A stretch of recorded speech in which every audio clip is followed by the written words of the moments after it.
नमस्कार, बहुत स्वागत है आप सभी का हमारी खास पेशकश में। आपके साथ मैं हूं अंजलि मुदगल। चीन हमेशा दूसरे देशों के खिलाफ चाल चलता है। आज हम आपको चीन की पानी वाली चाल के बारे में बताते हैं। सारी दुनिया को कोरोना जैसी महामारी देने वाला चीन अब इसके सबूत मिटाने की कोशिश भी कर रहा है और इसीलिए चीन ने उस शहर को बाढ़ से डुबोने की कोशिश शुरू कर दी है जहां से कोरोना पूरी दुनिया में फैला।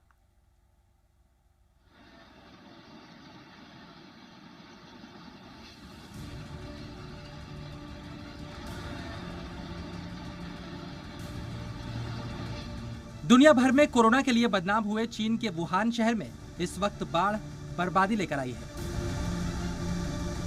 लेकिन इस बाढ़ के पीछे भी चीन की साजिश छिपी है, क्योंकि चीन में ये बाढ़ उस वक्त आई है जब कोरोना की जांच के लिए यहाँ WHO की टीम आने वाली है। ऐसे में सवाल उठता है, WHO की जांच से पहले वुहान में बाढ़ क्यों?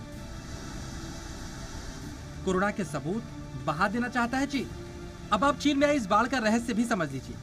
एशिया की सबसे बड़ी नदी यांगजे के ऊपर हुबेई में बना थ्री गॉर्जेस डैम दुनिया का सबसे बड़ा ग्रेविटी हाइड्रो इलेक्ट्रिक सिस्टम है। ये बांध वुहान से 368 किलोमीटर दूर है।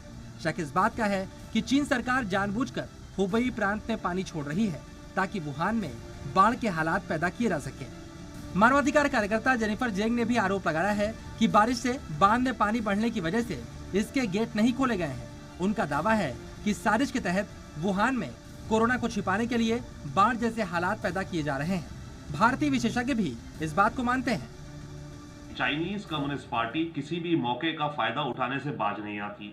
अब अगर ये फ्लड्स आ रहे हैं तो चाइना इसका बहाना लगा करके WHO की जो टीम ने आकर के इन्वेस्टिगेशन करना था कि ये जो वायरस था, कोरोना वायरस, ये वुहान में कैसे निकला, उसकी इन्वेस्टिगेशन करना था उस टीम को अब चाइना डिले कर सकती है। चीन पर इस बात के आरोप लगते रहे हैं कि वुहान की वायरोलॉजी लैब से ही कोरोना वायरस फैला था और फिर चीन ने इसे रोकने की जगह इसकी जानकारी छिपाई। दावा किया जा रहा है कि इसी जांच में रुकावट डालने या सबूतों को मिटाने के लिहाज से चीन ऐसे कदम उठा रहा है।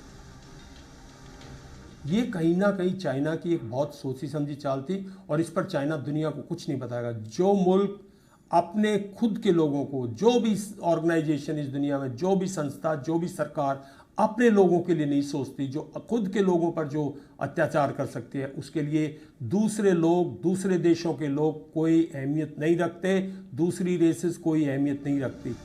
जाहिर है चीन नहीं चाहता कि कोरोना पर उसका झूठ दुनिया के सामने खुलकर आ जाए, इसलिए उसने अब वुहान को जानबूझकर बाढ़ में डुबोने की साजिश रची है। ब्यूरो रिपोर्ट, जी मीडिया। और चीन के अतिक्रमण के खिलाफ अब सारी दुनिया खड़ी हो गई है। भारत ने चीन के जर्मनी अतिक्रमण को रोका तो अमेरिका समंदर में चीन के अतिक्रमण अभियान के रास्ते में खड़ा हो गया है। अमेरिका ने दक्षिण चीन सागर में चीन के तमाम दावों को खारिज कर दिया है।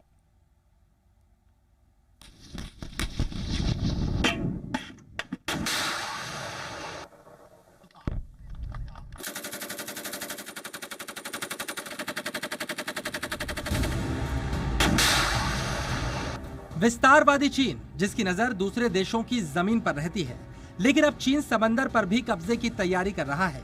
इस बीच चीन के समंदर वाले अतिक्रमण के खिलाफ अमेरिका अब खुलकर सामने आ चुका है और अब अमेरिका ने चीन के समंदर पर दावे को पूरी तरह खारिज कर दिया है। ये कदम उस वक्त उठाया गया है जब इसी समंदर में दोनों देशों की सेनाएं युद्धाभ्यास कर रही हैं। अमेरिका ने साउथ चाइना सी में चीन के दावे और उसकी हर हरकत को पूरी तरह से गैर कानूनी करार दिया है। अमेरिका के विदेश मंत्री माइक पोम्पियो ने कहा, दुनिया दक्षिण चीन सागर को चीन का जल साम्राज्य नहीं बनने देगी। दक्षिण चीन सागर में संपदा खोजने के चीन के प्रयास पूरी तरह गैर कानूनी है। विवादित जल क्षेत्र को नियंत्रित करने का चीन का आक्रामक अभियान पूरी तरह गलत है। अमेरिका दक्षिण पूर्व एशिया में अपने सहयोगियों के अधिकारों और समंदर में तट से दूर संसाधनों की सुरक्षा के लिए प्रतिबद्ध है। पोम्पियो का यह बयान साउथ चाइना सी में चल रहे दोनों देशों के विवाद को और बढ़ाएगा। देखिए, अमेरिका और चीन जो है वो एक और लेवल पर उनके डिफरेंसेस हैं और उनका एक और लेवल पर अपना एक वाद विवाद चल रहा है। तो मैं समझता हूँ आज अमेरिका जो है वो चाइना से हर फील्ड में एडवांस्ड है और मैं नहीं समझता कि इस टाइम पर वो बैकआउट करेगा। लेकिन हाँ, ट्रेड जो अंडरस्टैंडिंग है, जो ट्रेड के उनके जो डिफरेंसेस हैं, उसमें कहीं ना कहीं जब भी कोई बात पहुंचती है तो मैं समझता हूँ कहीं ना कहीं अमेरिका भी उस पर बैकफुट पर जाता है और अमेरिकन भी रिकॉन्साइल करते हैं।